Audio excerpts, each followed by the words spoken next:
There is no one on this earth that does not experience some form of anxiety, fear, insecurity. Sometimes it's mild, sometimes it's more extreme. Because life is filled with challenges. Some of them difficult challenges. Some go back to our childhoods. But everyone has, at some point in their life, a time that they have to deal with. It could be dealing with a loss, with a trauma, a present one or a past one, with a tragedy. It could be dealing with the inner demons, the psychological demons due to our own pathology or history. The list goes on. You can fill in the blank. Whatever you feel is the thing you're struggling with, that's what we're going to be addressing. But first thing is to know that we're not alone. This is part of the human condition. But more importantly, that there is a strategy. There is a formula to deal with it. And it's actually, this is the season for that formula. It's called the Passover season. Passover literally means to pass over, to transcend our challenges, to transcend our difficulties. But it's not just ignoring it or escaping from it or running away or denying it. It's actually freeing ourselves from it.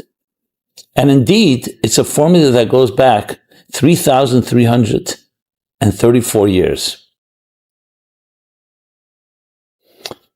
Back to the time when the exodus from Egypt took place. And the exodus was far more than just a physical exodus, as we read in the story of the Haggadah of Passover Seder, and based on, of course, the biblical story. It's actually a spiritual exodus and a psychological and emotional one, even more importantly. Because you can leave prison and still be trapped in your mind, in your heart, in your fears. The true exodus is when your spirit is freed. So what is the method? What is the way to experience it? And how can we apply that to our personal lives, no matter what situation we may be in? That's what we want to address here. So I want to break it down into a few components. And actually, if you're going to be doing a Seder, and I definitely encourage you to do so, the Seder is a 15-step plan toward this type of freedom, toward transcendence. And in previous years, and we have online at meaningfullife.com, you can find the entire Seder broken down in those 15 steps. I did actually 2 years ago during COVID. When COVID just began, I did a 15-step video with a musical dimension to it of each of these steps, of how each step helps us get to a deeper place. And I went through also the different components of the Seder. So I don't want to do a full Seder right now. I do, however, want to focus on 3-4 themes that are essential to that formula that helps us get through our anxieties. Now, the first thing we have to always remember, that we can be our own worst enemy. Our blind spots, our biases, our prejudices, our minimizing, our denial. So when you're dealing with a problem, it's not just the problem per se. It would be one thing if you have a broken clock and you sit down, either you or a technician or someone knows what to do. They look at it, they diagnose it, and they fix it. The clock is going to cooperate because the clock doesn't have any will of its own to resist your repairing it. But imagine the clock spoke back to you, or the clock had its own resistance. That's the situation when we're dealing with our own challenges. Because of the psychological and emotional effects it has on us, it's not that very predictable. It's not like, okay, there's a problem, let me get it fixed. The problem gets compounded by the fact that it's our own problem, and we're blinded by it. And if you don't address that, you keep going in circles. Like this I think Einstein was that said that you cannot fix a problem from within the system where the problem was created. You need to go outside of the system. So essentially, Passover in general, and the psychological first step in this formula, is to be able to separate yourself and say, here's an issue, let me define it, and I'm not going to allow my biases and my blind spots to affect it. Now, it's easier said than done. But that's the first most important thing, is to be the awareness of an issue, and as much as possible. And that's why we need friends, a mentor, or someone that can help us look at it somewhat objectively. I say somewhat because it's impossible for a person to see themselves entirely objectively, but at least be aware of that. Remember, we cannot suddenly transform ourselves from subjective creatures to objective ones, but you can be aware of your subjectivity and be anticipate blind spots, resistance, denials, minimizing, and so on. And this is vital in any journey. The journey is called integrity. It's called sincerity. It's called honesty, being honest with yourself. So if it's any experience that you're going through, whether it's a fear, whether it's a form of shame, listen, shame by definition is such that you're ashamed to be ashamed. That's what shame is, which is in itself becomes the issue because you don't want to acknowledge it, or you don't want to really face it, because that's part of what shame is all about. But shame is so much part of abuse and hurt and trauma that we have to in some way look at it. So essentially, the first step is, and this is why the Seder begins with Kadesh, which means, Kadesh literally means to sanctify, to make a blessing on wine. It's a form of sanctification, but it also means to separate from. It's like anything that you've been doing yesterday, start anew. I'm going to start anew. It's like a clean slate. Now, it's not a completely clean slate, obviously, emotionally, because we still carry the baggage. But in your mind, at least, say, you know what? For now, I'm going to think of myself as like a new person. And this is vital in any form of healing. It's the first step toward any type of cure is awareness and looking at things in that sense. So that's step number one in this formula. And that's why there is a Passover Seder. People ask, why are we remembering what happened 3,304 years ago in a different land, in a different country, in an ancient time? Because we're meant to relive it. And we're meant to be aware of it. In each generation, the Talmud says, we need to relive and recreate the Exodus from Egypt. What does that mean? It doesn't mean the physical, it means the concept. Mitzrayim, Egypt in Hebrew, means constraints. That's the blank I was referring to. It means everything that you're trying to deal with.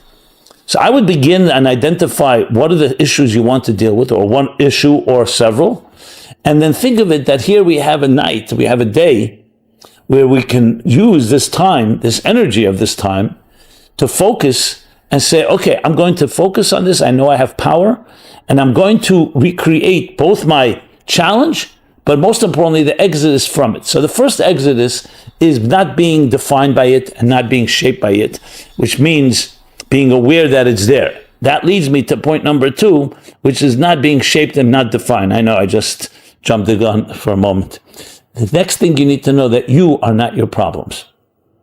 In other words, your problems don't define you. Your problems are part of your life, the circumstances of your life, but you are not defined by it. You are fundamentally a pure soul, a free spirit that may have been trapped. Well, not just may have been, we're all trapped in some way in our physical bodies, or the way it's put in the Tanya, in our animal souls, and in the physical world with all types of temptations and distractions that seduce us. And they grasp us in their tentacles and distract us from where we should be. Once you can identify that and separate yourself, I mentioned before separation. So really it consists of two components. One is recognizing what it is and identifying it, and not just allowing your subjectivity to cloud it, recognizing that you may be blinded, that you may be sometimes your own worst enemy. And secondly, to know that you are not defined by it. When the people left Egypt, the big challenge was that they psychologically were trapped. They did not feel not just the oppression and the affliction and the slavery and the bondage. In their minds, they felt they're not free people.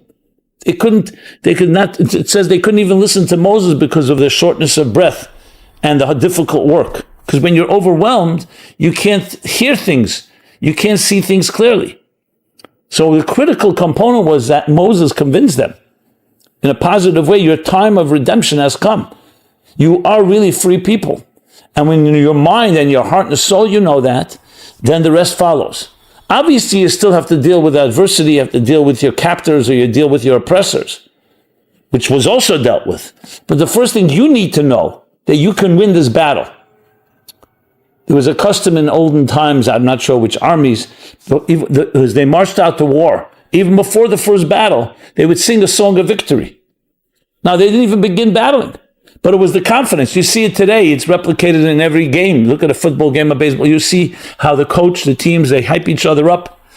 They haven't even begun, because you need to have the psychological wherewithal, psychological confidence, and positive thinking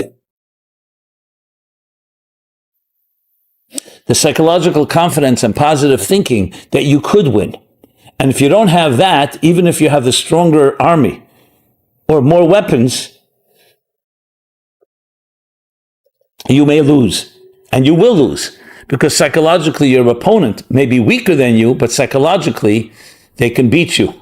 And if you don't think you don't have that confidence, then that is a big problem. You need to know that there's hope, and that is defined by recognizing that you're not, and that's determined by recognizing that you're not defined by what has happened to you. So let's say you experience serious trauma as a child, some form of abuse.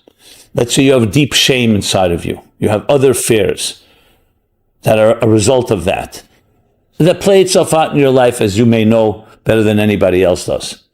You are not that person. That is part of your behavior. It's part of your modus operandi presently, but does not define you. Critical point. So that's point number 2, after the first one of identifying the issue and somewhat recognizing that you may be blinded and subjective and therefore may be contributing to the problem. So step number 2, you're not defined by it. That is actually the secret to all resilience. The people that go through difficulties in life, and we're talking about Holocaust and losses and deaths and tragedies. So you'll see 2 people went through exactly the same thing, and one falls apart and the other is stronger in the broken places. How's that? Is it purely their genetic DNA? Is there genetic makeup in their DNA? There may be some of that, but more importantly, it's this issue. You will always see that the person who's able to rise, to dig deeper, to ride through the waves, the storms, the raging waves, is the one that does not feel they're defined by what has happened to them. So they have something to hold on to, like a life raft that gives them that ability. Yes, terrible thing has happened. I'm talking about even in the worst case scenarios.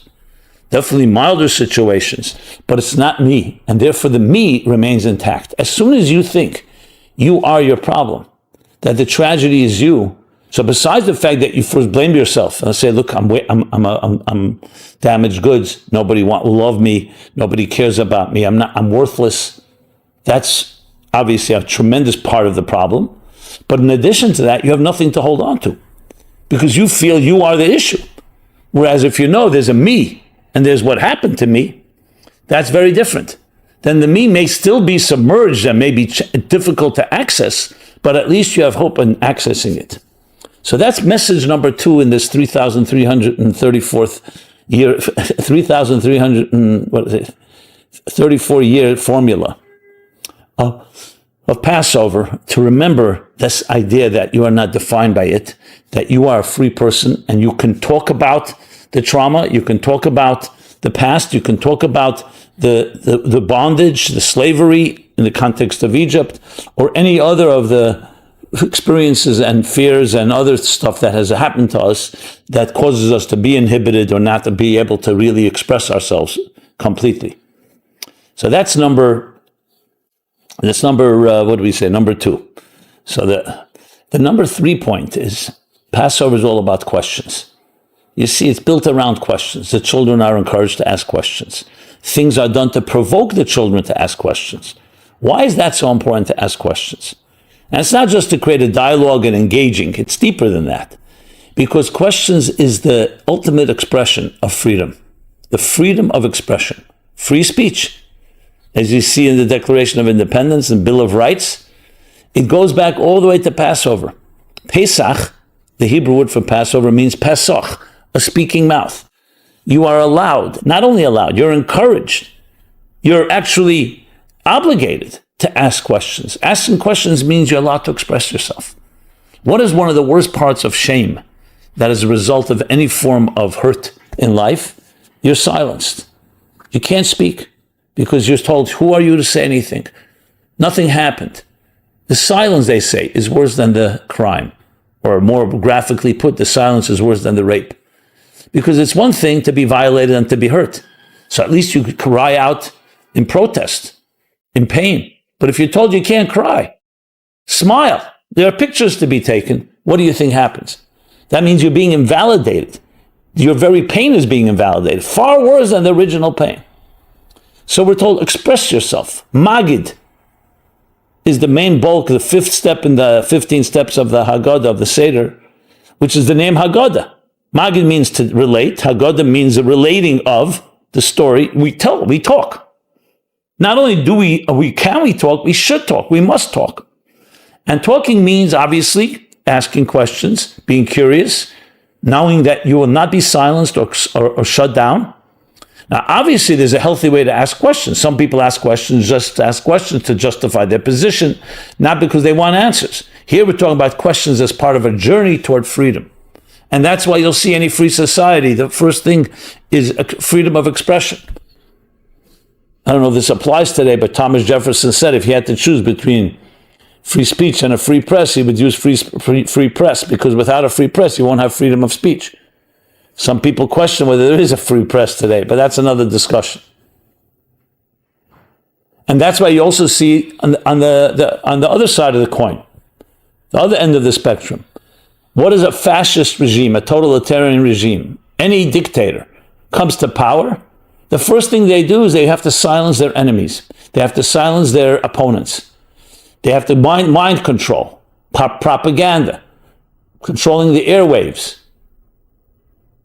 controlling the flow of information. Why? Because any question is a threat. You can be challenged.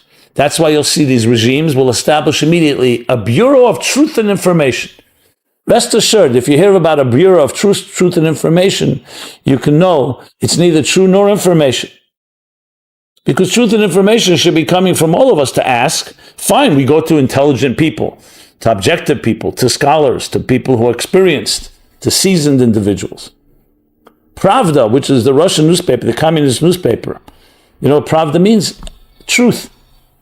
As a matter of fact, the Yiddish communist newspaper for many years was called Emes, Truth. Would you trust a newspaper that calls itself the truth? Here's the truth.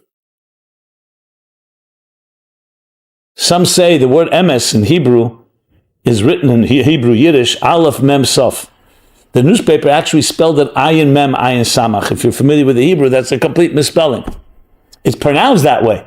Some say, because the editor was trying to hint to the readers that don't think this is true, even the name is misspelled. And my grandfather used to tell me, he was from Russia. He said to me, my father happened to be a journalist, but my grandfather was like somewhat skeptic, cynical about journalism. He said to me, everything in the newspaper is a lie. So I said, Zayd, Grandpa, come on, please. This is America, free press. So he said, everything is a lie. And you'll see when you get older. It's like even the date on the newspaper is a lie. It was printed the night before. Interesting insight. But that's an aside. Let's get back to our discussion here. So we see asking questions, communicating, finding someone to speak to, and finding the right people who will listen to you and won't criticize and won't judge and won't be condescending and won't be patronizing. So that's step number 3. So we have so far 3 steps.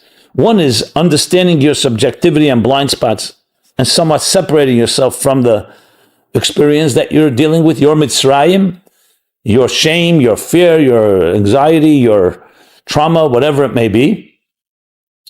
The second step was knowing that you're not defined by it. And the third step is you are allowed to ask.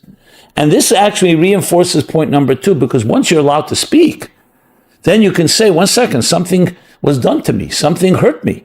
Someone hurt me. And that alone is already separating you, the one that's questioning or crying out or protesting against any form of violation or any form of hurt or pain. That alone reinforces the fact that you are not it. When you're silenced, it's basically saying, swallow it. That's who you are, and shut up. And actually nothing happened. Something's wrong with you. Something's wrong with your perception. As people have, I can't tell you how many people have told me. That's what I was told. I was hurt, and I was told, you're the problem. You're making it up. Couldn't have happened. Because it was, of course, very convenient for the perpetrator or those that covered up the perpetrator. That's why the cover-up, the silence, is so terrible. And that's why speaking is so vital. There's a verse that the Talmud explains that says if a person is anxious, so the Hebrew word for the response to that is yasiach. Yasiach, the Talmud says, can be interpreted in 2 ways. One means to speak about it, from the word sicha, speak. like Haggadah, like Magid. Speak about it. The second is with a samach, which is a different translation. It means to distract yourself. So one of the great classic mystics, the fourth Chabad Rebbe, Rabbi Meir Marash, asked the question, seems to contradict the two interpretations. To speak about it is the opposite of distracting yourself and thinking about something else. He says, no, when you speak about it, you release it. Release it. It's freedom. And when you release it, you don't obsess over it. How many things we obsess over within ourselves? Someone said something to us, we're insulted, or past grievances and so on. And you carry it, and it ties you up in knots. And you're consumed with it. You can nightmares, and you just can't get rid of it. When you speak, it's a way of freeing yourself. So that's the step number 3 in this formula that we're discussing. Number 4, we eat matzah on Passover. You know what matzah represents? One word, bittul. A word I've introduced many times in these classes. It's a Hebrew word, but I'll translate it. It's hard to fully capture in one word, but it's a combination of humility, modesty. But the best expression I like to use for this is the suspension of self. Not just suspension of self, in absorbing something greater than yourself. Is the ultimate form of transcendence. What is the alter ego, if you wish, or the diametric opposite of bittul? Me and nothing else. I'm the center of the universe. Everything is about me. Yes, sometimes you'll give something because you get something in return. But it's all about me. Bittul is the opposite. It's not about me. It's about what is greater than I am. It's the ultimate experience of freedom. Even though it sounds counterintuitive, you know what? If I'm not going to take care of myself, who will take care of me? No, but the truly free people and the truly happy people recognize that they are here to serve a higher cause. Whatever that cause is, I'm not dispelling it out right now. But it's not man-made, and it's not about you. And that makes you paradoxically greater than when you just focus on yourself, because you're only as great as you can be. And that's always going to have a limitation. But if you connect yourself to a cause that's eternal, that's infinite, that's dedicated to spreading goodness and kindness, bringing light to this world, then you become an extension of that. And that's tremendously empowering. One of the saddest things that brings one to tears when you hear about children who've been hurt, about any of the Mitzrayims we're talking about, that we're trying to free ourselves in this Exodus strategy,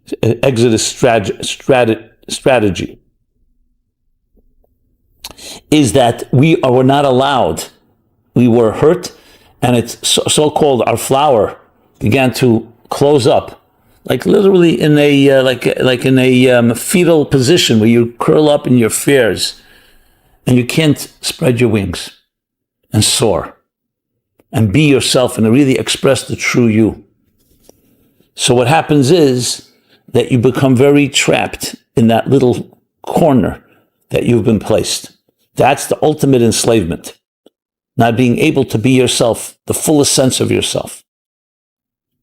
So interestingly, bittul, the ability to free yourself from your own experiences, is the key to ultimate transcendence. And that's what matzah represents. Matzah is like a thin cracker.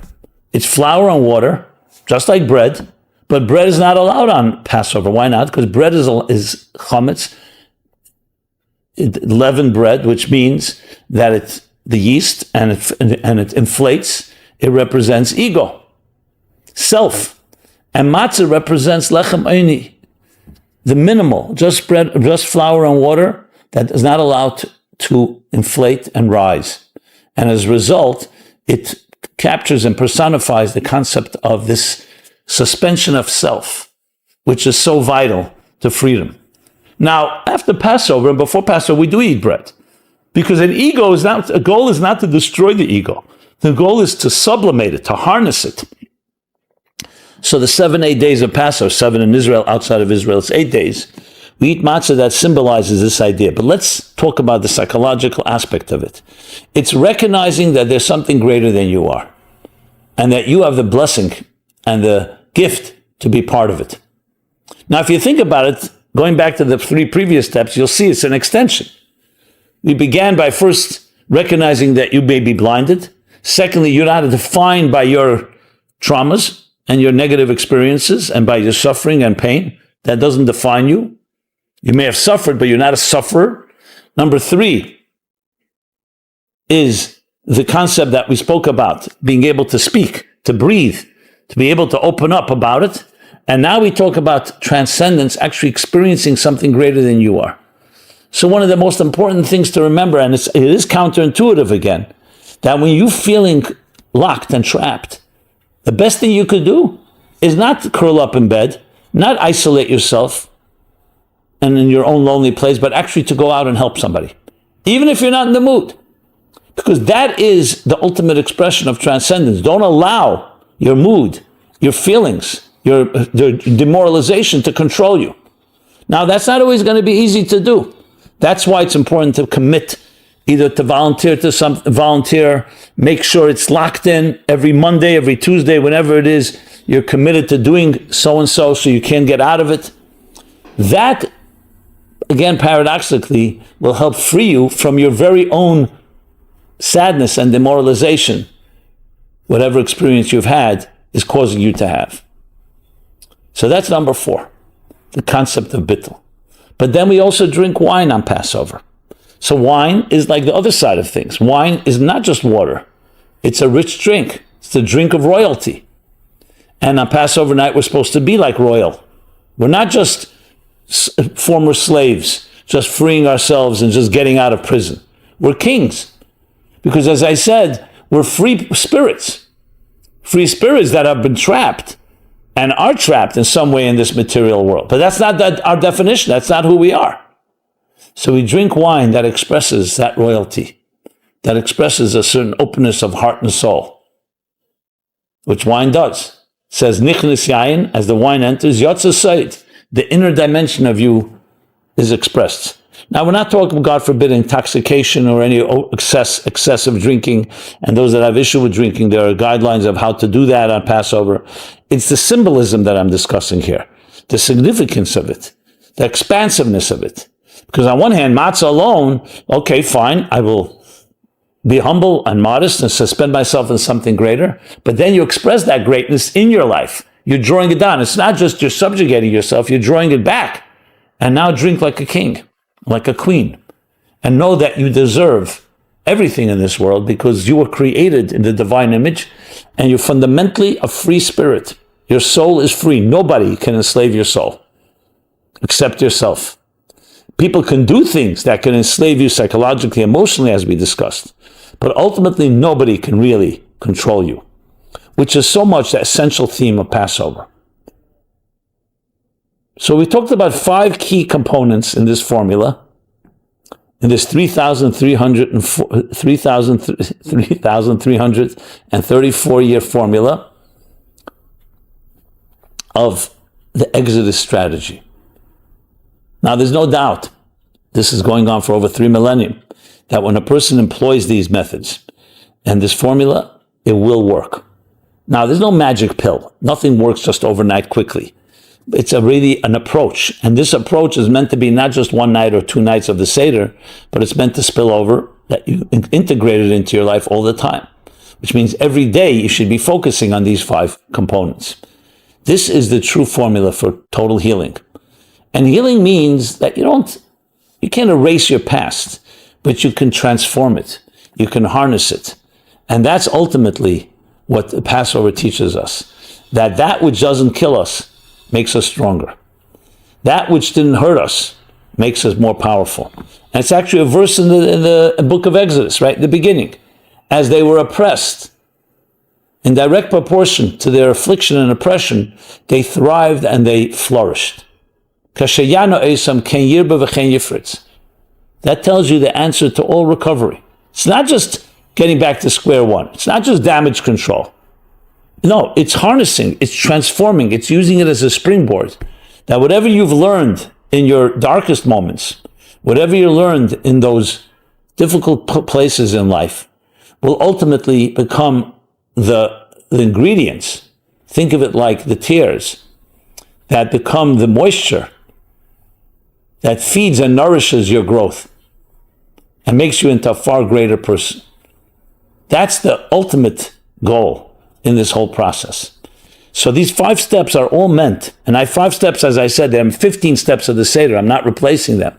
I just wanted to sum it up in more, let's call it more actionable terms that each of us can really employ. If you wanted more detail, obviously, please go to meaningfullife.com. You can see the 15 steps in more detail and so on. But I would begin with these 5 key thoughts and ideas, and actually methodologies, what I would really call them.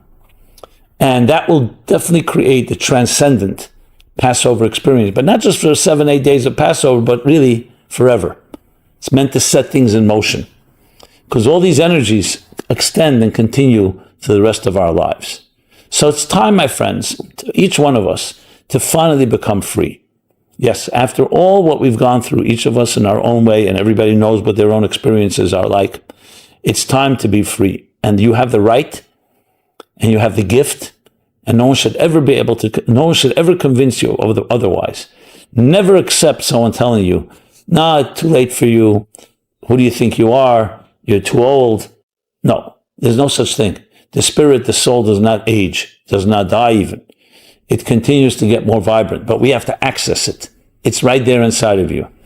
I'm fond of Michelangelo's response when he was asked, how do you sculpt those beautiful angels in the marble? And his response was, I see the angels trapped in the marble, and I carved and set them free.